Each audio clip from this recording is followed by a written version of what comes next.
The signing ceremony had been planned for 8 months, and every detail of it looked flawless under the chandeliers of the Whitmore Tower atrium. Cameras from a dozen outlets lined the back wall. Investors in tailored suits filled the front rows, and a table of dark walnut sat center stage, with 2 golden pens resting on a velvet cushion.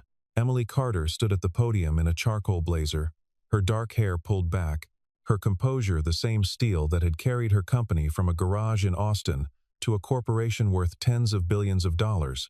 She had rehearsed this moment more times than she could count. Yet nothing in those rehearsals had prepared her for what came next.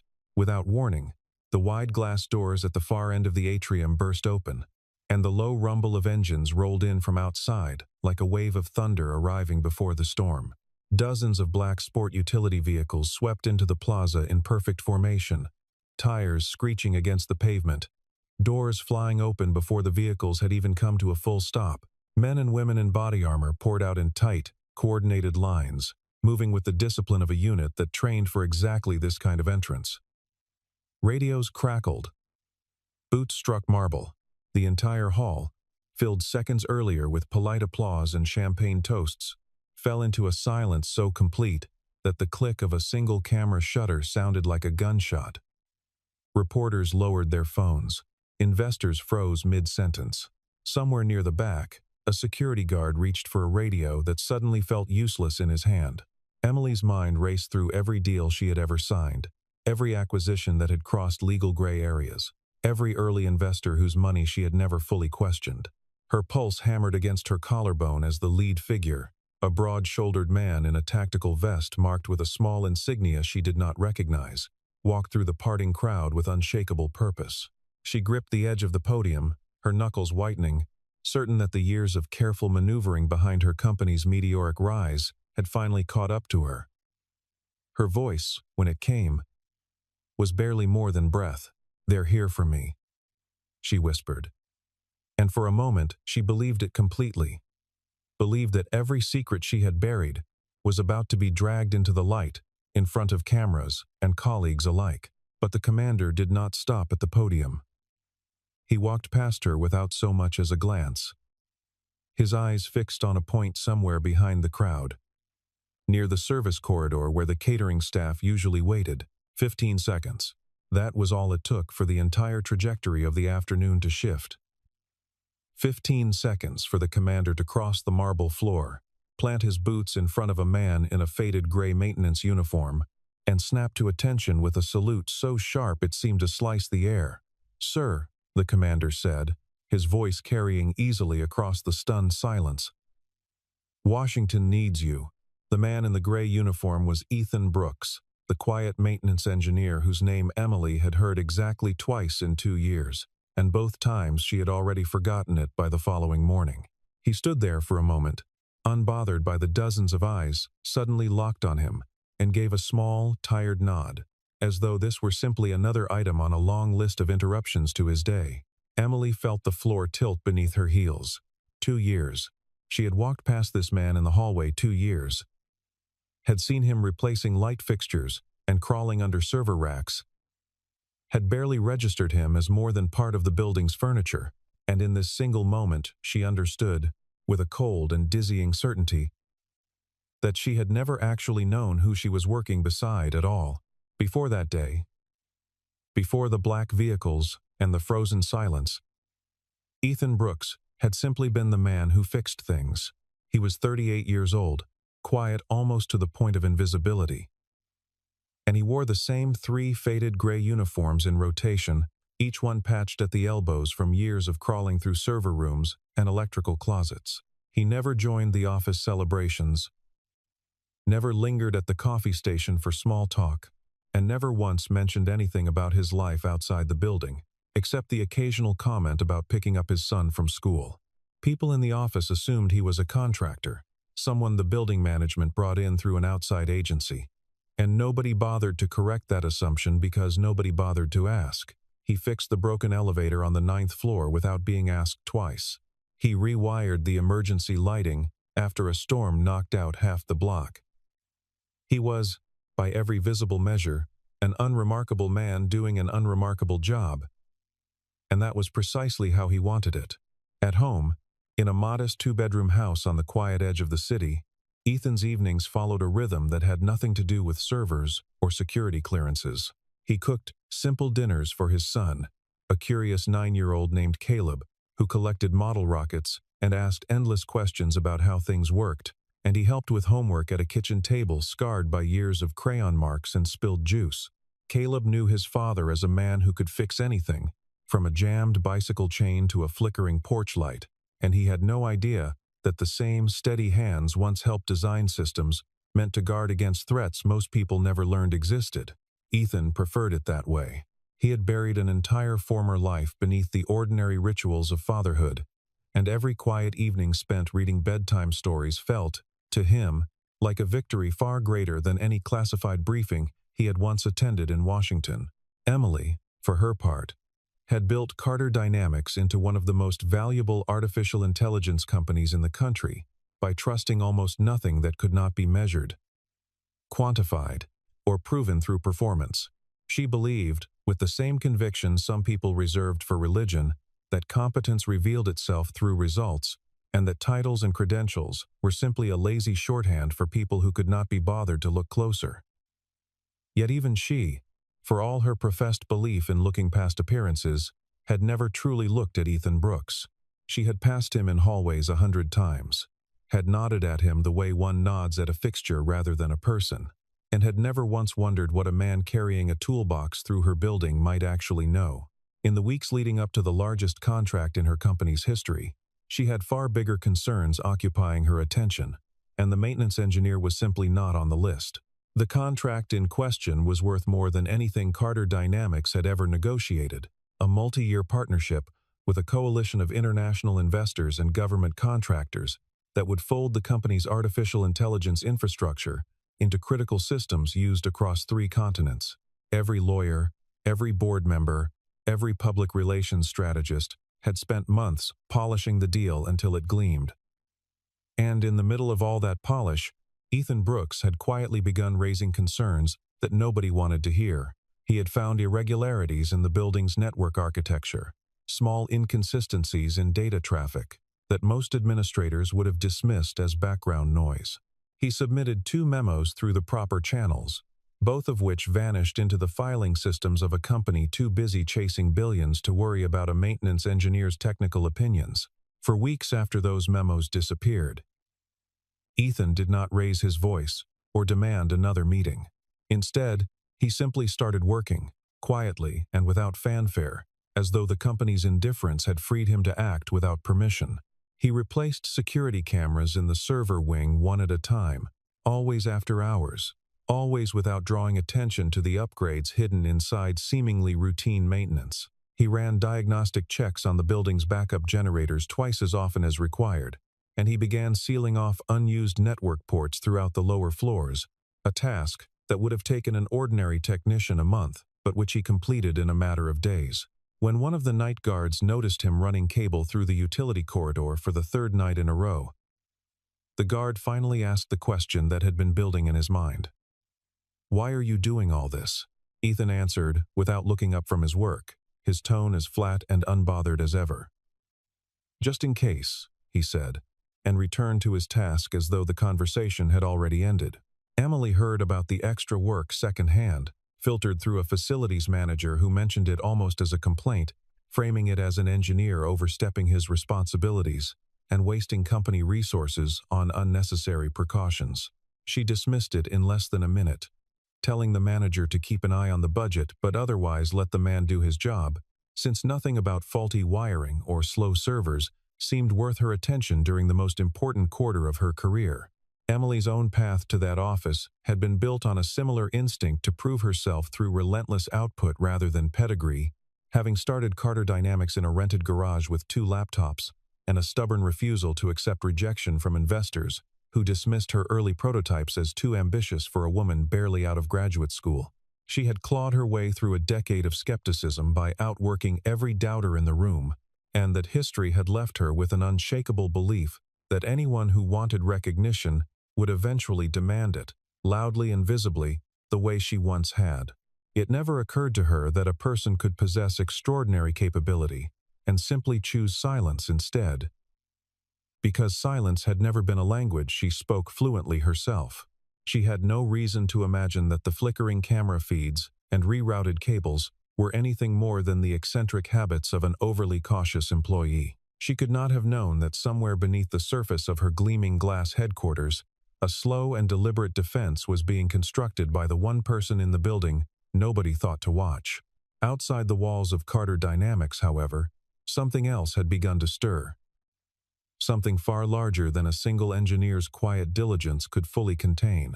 Unfamiliar black sedans started appearing near the loading dock at odd hours, idling just long enough to draw the attention of the night shift before disappearing into traffic. A courier delivering documents to the 17th floor reported being followed for several blocks by a car that peeled away the moment he entered the building's parking garage.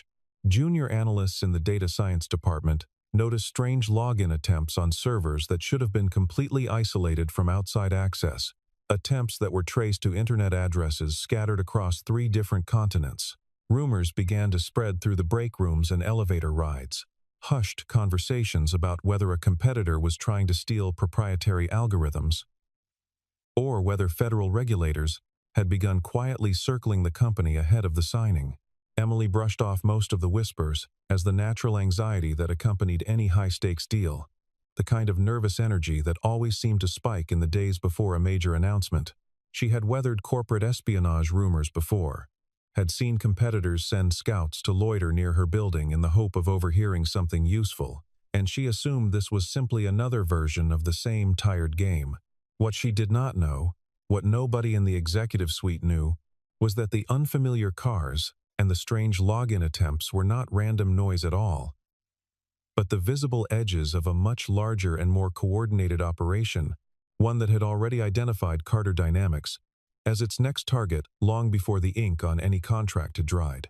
Somewhere beyond the walls of her office, an organization with resources far exceeding anything she had ever negotiated against was preparing to make its move, and the countdown to that move had already begun ticking the moment she agreed to the terms of the largest deal of her career. The morning of the signing arrived with a kind of theatrical perfection that only made the coming chaos feel more jarring in contrast. Billionaires flew in on private jets to witness the ceremony, their assistants trailing behind with briefcases full of paperwork that would never actually be opened. Senators and cabinet-level officials sent representatives to observe a deal that touched on national infrastructure, while journalists from the country's largest financial outlets jostled for the best camera angles near the stage.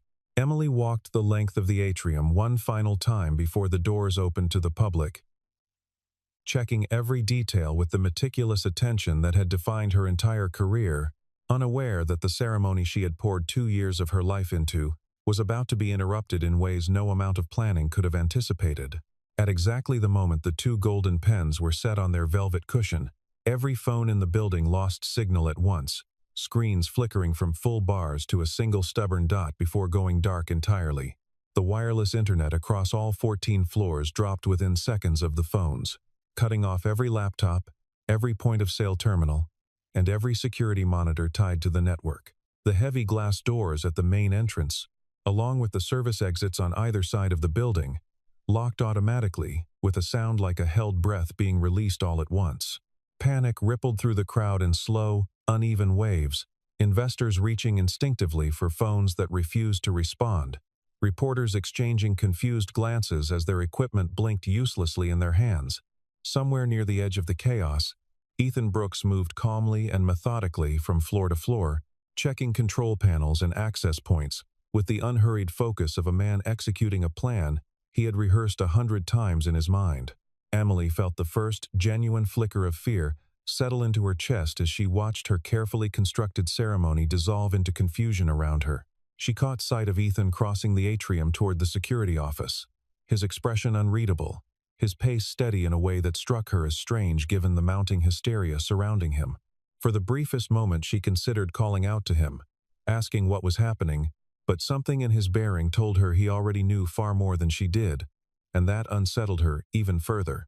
The lights flickered once, twice, and then steadied, and in that fragile pocket of quiet before the doors of the atrium exploded open, Emily Carter felt, for the first time in years, completely and utterly out of control of her own building. That loss of control crystallized into terror the instant the convoy of black vehicles tore into the plaza outside, their engines roaring against the sudden silence of the crowd within. Tactical operators moved through the parting investors with the precision of a unit that had trained for this exact scenario 100 times over, their formation tightening as they crossed the marble floor toward the stage where Emily still stood frozen behind the podium. Her thoughts spiraled backward through years of decisions, landing on a particular acquisition from early in the company's history, a deal involving overseas investors, whose paperwork had always felt a shade too convenient, a shade too easy for a young founder desperate for capital. She had never asked too many questions back then, and she wondered now, with her stomach twisting into a knot, whether those unasked questions had finally come due. The hall around her seemed to hold its breath collectively, every reporter's camera raised, every investor leaning forward in a mixture of horror and morbid fascination as the commander approached the stage. Emily's hands trembled against the podium's edge, and in a voice barely audible even to herself, she spoke the words that would later be replayed 1,000 times in the retelling of that day. "They're here for me," she whispered, the admission slipping out before she could stop it, carrying with it 2 years of accumulated anxiety about the empire she had built on decisions that did not always survive close scrutiny. For one suspended, agonizing moment, the entire trajectory of her life seemed to hinge on whatever the commander would say next, and the silence stretched so thin that even the air conditioning system seemed to hold its breath along with the crowd.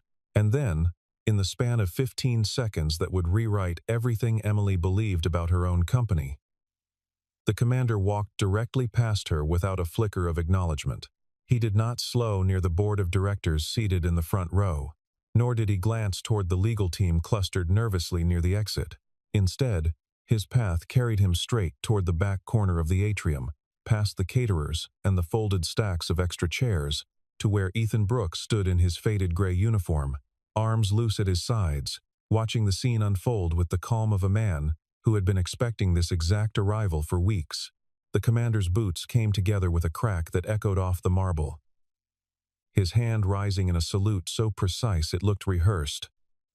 And his voice, when it came, carried clearly to every corner of the silent hall. "Sir," he said, "the National Security Council requests your immediate presence." The words hung in the air like smoke that refused to clear. And for several long seconds nobody in the room moved at all. Emily's mind struggled to reconcile the man she thought she knew, a quiet engineer who fixed light fixtures and replaced server fans, with the figure now being addressed by a federal commander with the kind of deference typically reserved for generals and cabinet secretaries. Ethan exhaled slowly, glanced once around the frozen crowd, and gave the commander a small nod that seemed to carry the weight of some prior understanding between them. "Give me a moment," he said quietly, his voice carrying none of the drama the moment demanded. And he turned to look at Emily directly for what felt like the first time in 2 years. In his eyes, she saw not fear, not guilt, but something closer to exhaustion. The look of a man who had spent a long time carrying a burden he had never wanted anyone else to see. In the hours that followed, once the tactical teams had secured the building and cleared the immediate threat, Emily found herself unable to return to the celebratory atmosphere the signing had been meant to produce. She retreated to her office, closed the door, and began making calls that she would once have considered beneath her attention, contacting old contacts in Washington, former classmates who now worked in federal agencies, anyone who might explain how a maintenance engineer in her own building had somehow become important enough to warrant a national security escort. The answers came slowly, and each one deepened the sense of vertigo that had settled over her since the moment the commander saluted a man in a faded gray uniform. Ethan Brooks, it turned out, had spent the better part of a decade designing critical cybersecurity infrastructure for federal agencies and work so sensitive that his name rarely appeared on any public document connected to it. He had once served as a lead architect on systems meant to protect the country's most vulnerable digital infrastructure, consulting quietly for agencies whose names appeared in headlines only when something had already gone catastrophically wrong. Colleagues who had worked alongside him years earlier described a brilliant, almost obsessive mind, a man capable of anticipating vulnerabilities that entire teams of specialists routinely missed. And then, roughly 5 years earlier, he had simply vanished from that world entirely, resigning from every consulting position he held and disappearing from the small, insular community of experts who once considered him among the best in the field. Nobody in that community had ever fully understood why he walked away, though a few who knew him personally offered a quieter explanation, one that had nothing to do with burnout or scandal, and everything to do with a son who had just lost his mother and needed a father who could actually be present. Emily sat with that information for a long time after the last phone call ended, turning it over in her mind, the way she might examine a contract clause that suddenly revealed hidden implications. She thought of every hallway encounter she'd had with Ethan over the past 2 years. Every polite but forgettable nod exchanged in passing. And she felt something uncomfortably close to shame settle over her.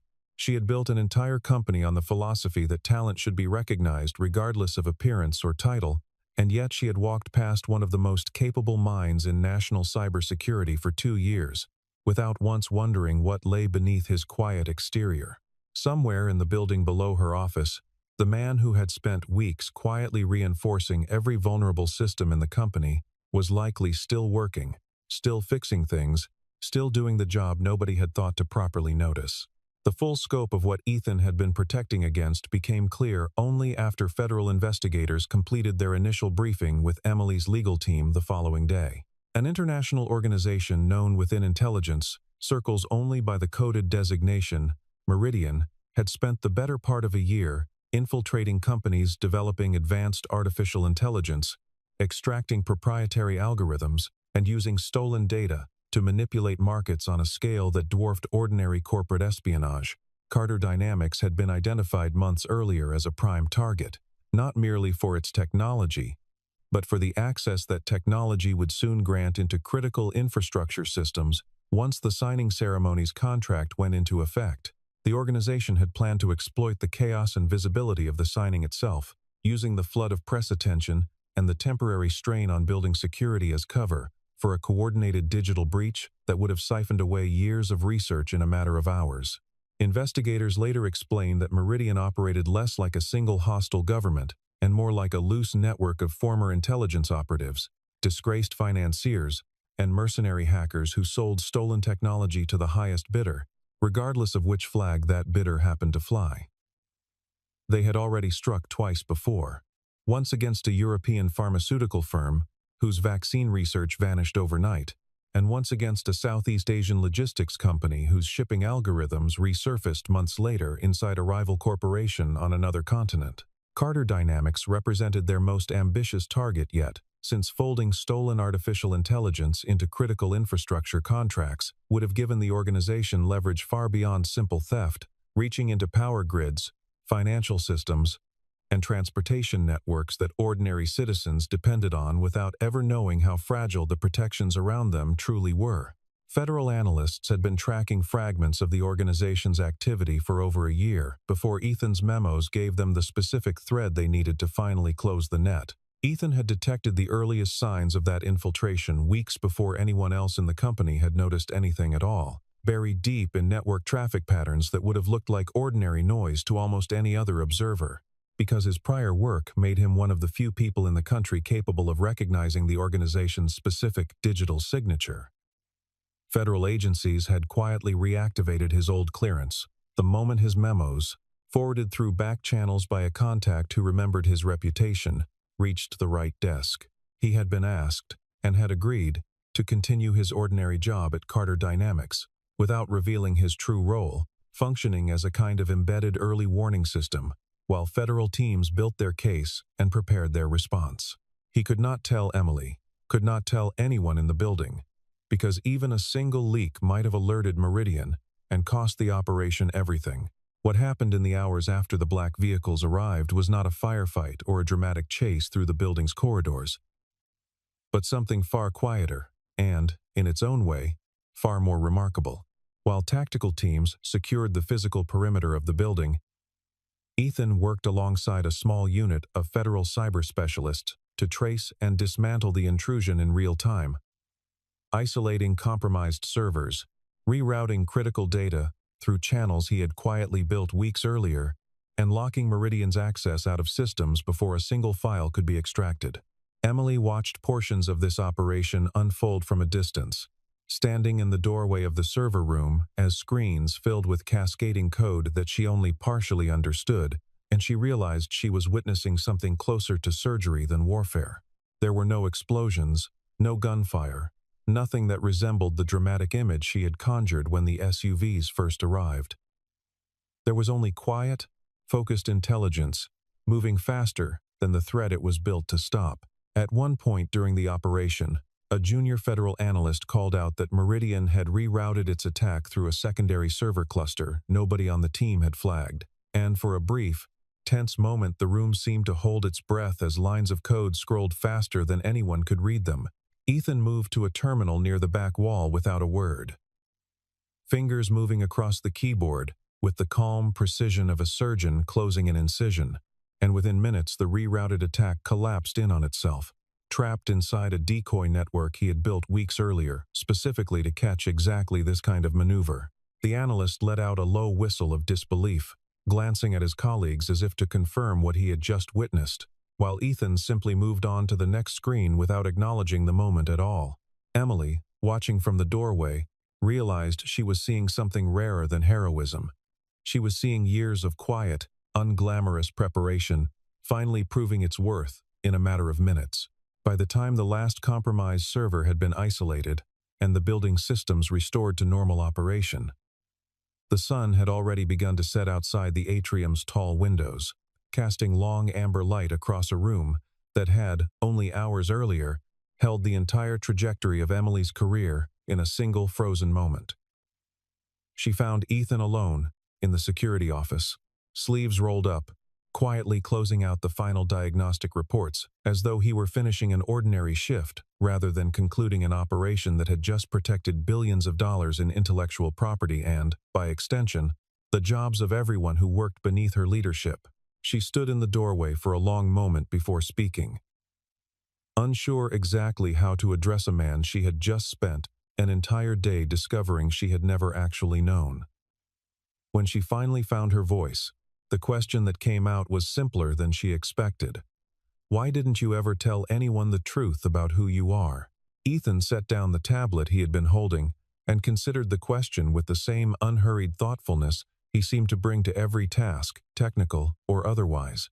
If people knew who I used to be, he said slowly, they would only ever see the title. They would ask me about clearances and classified projects, and they would stop seeing anything else about me at all.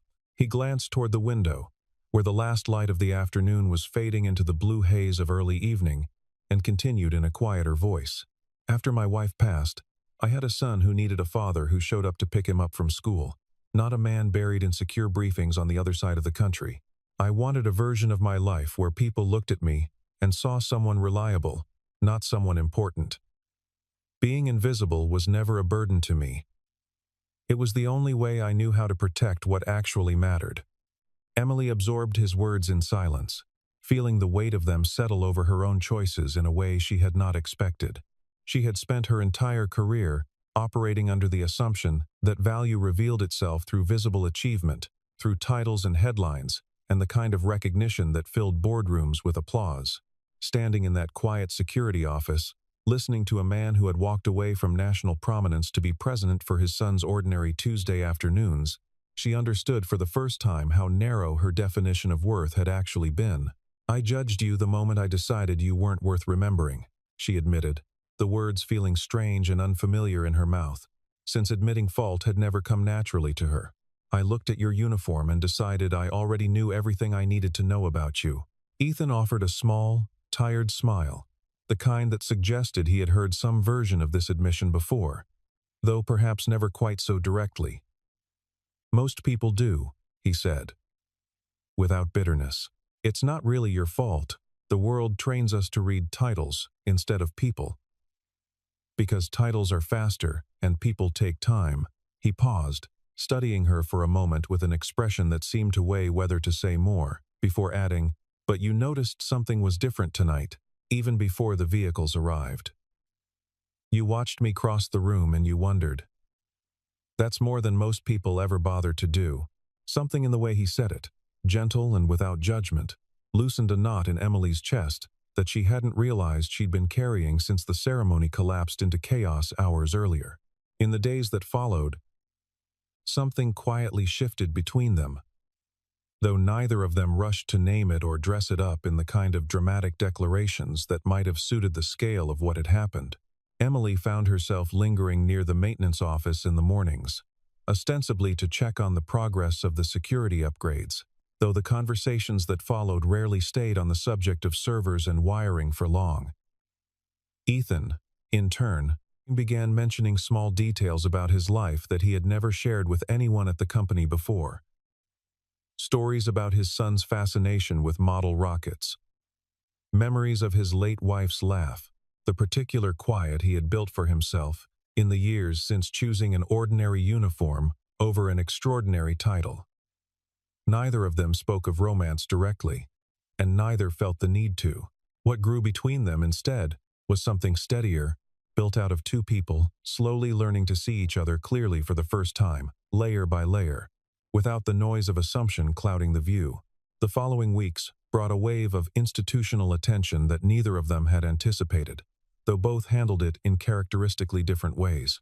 Federal officials returned twice more to debrief the company's security team, and reporters who had originally come to cover a corporate signing found themselves chasing a far more compelling story about the anonymous engineer who had quietly protected one of the country's most valuable technology firms, Carter Dynamics, rather than suffering reputational damage from the disrupted ceremony, found its standing among investors and government partners rising sharply since the successful defense against Meridian's infiltration proved the company's infrastructure could withstand threats that had compromised far larger organizations elsewhere. The delayed contract was ultimately signed 3 weeks later, in a much smaller and quieter ceremony that Emily insisted on holding without cameras or crowds, a choice that would have seemed unthinkable to her only a month earlier. Journalists who tried to track down details about the mysterious engineer found themselves repeatedly turned away by federal press officers who cited ongoing sensitivity around the case, and the few articles that did run leaned heavily on speculation rather than fact, describing him in vague terms as a former government consultant with an unusually quiet public profile. Ethan read none of these articles himself, uninterested in how strangers chose to characterize a life he had spent years deliberately keeping private. And he continued arriving at the office each morning in the same faded gray uniform, carrying the same worn toolbox, as though nothing about his circumstances had changed at all. Caleb, upon learning secondhand from a classmate's parent that his father had once done secret work for the government, asked only one question that evening at dinner, wanting to know whether his father had ever met an actual astronaut, and seemed entirely satisfied when Ethan admitted that he had, in fact, met two. Emily used the momentum of that quieter signing to do something she had never done before in her 9 years running the company, calling an all-staff assembly not to announce a new product or celebrate a financial milestone, but simply to speak honestly to the people who worked beneath her every day. She stood before thousands of employees gathered in the company's largest auditorium, feeling none of the polished confidence that usually accompanied her public appearances, and instead spoke with a vulnerability that surprised even her closest colleagues. "The most important person in this building," she told the crowd, her voice steady despite the unfamiliar rawness of the moment, "is not the chief executive standing in front of you today." She paused, scanning the sea of faces until she found the one she was looking for, seated quietly near the back exit as though prepared to slip away the moment the speech ended. "It is the person who chose, every single day, to protect all of us without ever once asking for recognition." The auditorium rose in a wave of applause that seemed to catch even the most senior executives off guard, employees turning in their seats to search for the man Emily's words clearly described, many of them realizing for the first time that the quiet engineer who had fixed their broken office chairs and flickering lights was the same man being discussed in hushed, awed tones throughout the building for weeks. Ethan sat through the ovation with visible discomfort, his shoulders slightly hunched, offering only a small, reluctant smile before the applause finally settled into a warm and lingering silence. He had never wanted the spotlight, had spent years deliberately constructing a life designed to avoid exactly this kind of attention. And yet, something in Emily's words, in the sincerity behind them, made the discomfort feel bearable in a way that past recognition never had. In the weeks that followed the assembly, the company's board of directors, eager to formalize what had become an unavoidable public narrative, offered Ethan a newly created executive position overseeing the firm's entire security infrastructure, complete with a title, a substantial salary increase, and a seat among the senior leadership he had spent years deliberately avoiding. He turned the offer down without hesitation, requesting instead that his role remain largely unchanged, save for a quiet designation as special advisor that came with no additional public exposure and no obligation to appear in press releases or shareholder meetings. When a board member pressed him for an explanation, curious why anyone would decline such an obvious advancement, Ethan simply repeated, in slightly different words, what he had told Emily weeks earlier in the security office. Value, he said, was never something a title could measure, and he had spent too many years learning that lesson to abandon it now for the sake of appearances.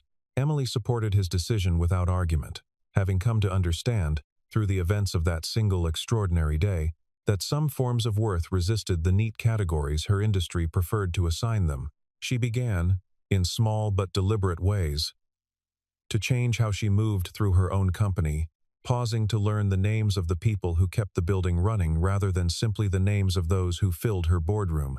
She found herself asking better questions in meetings, questions that probed beneath surface credentials to the substance of what people actually understood and could actually do. And she noticed, with something like quiet satisfaction, that this shift made her a sharper leader rather than a softer one. The lesson Ethan had taught her without ever intending to teach anything at all had reshaped not just her personal understanding, but the very culture of the company she had spent a decade building. As winter settled over the city, and the first snow of the season began drifting past the tall windows of Carter Dynamics, Emily and Ethan found themselves leaving the building together at the end of an ordinary Friday, neither of them in any particular hurry to say goodbye at the door the way they once might have.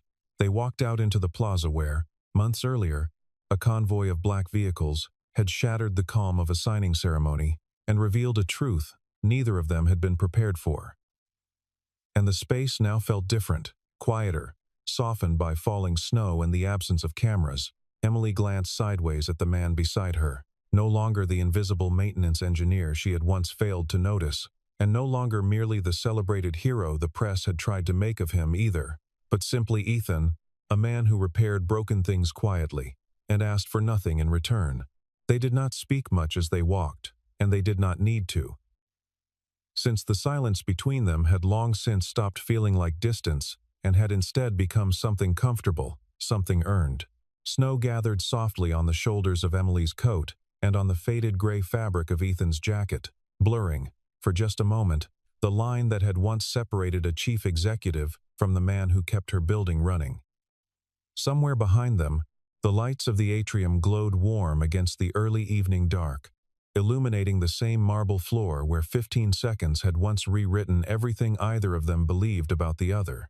Ahead of them lay an ordinary evening, a walk toward nothing more dramatic than dinner and conversation, and perhaps that, more than any headline or ceremony, was the truest measure of how far they had both come.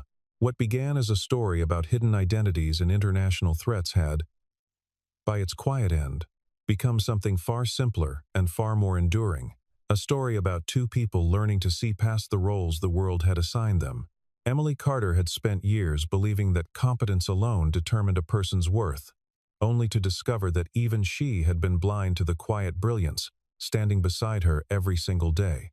Ethan Brooks had spent years hiding behind an ordinary uniform to protect the one thing that mattered more to him than any title or recognition ever could, and, in the end, he had not needed to trade that quiet life for anything grander to be truly seen. Together, walking through the season's first snowfall, they proved that the most powerful people are rarely the ones standing behind a podium, but often the ones quietly making sure everyone else gets to stand there safely at all.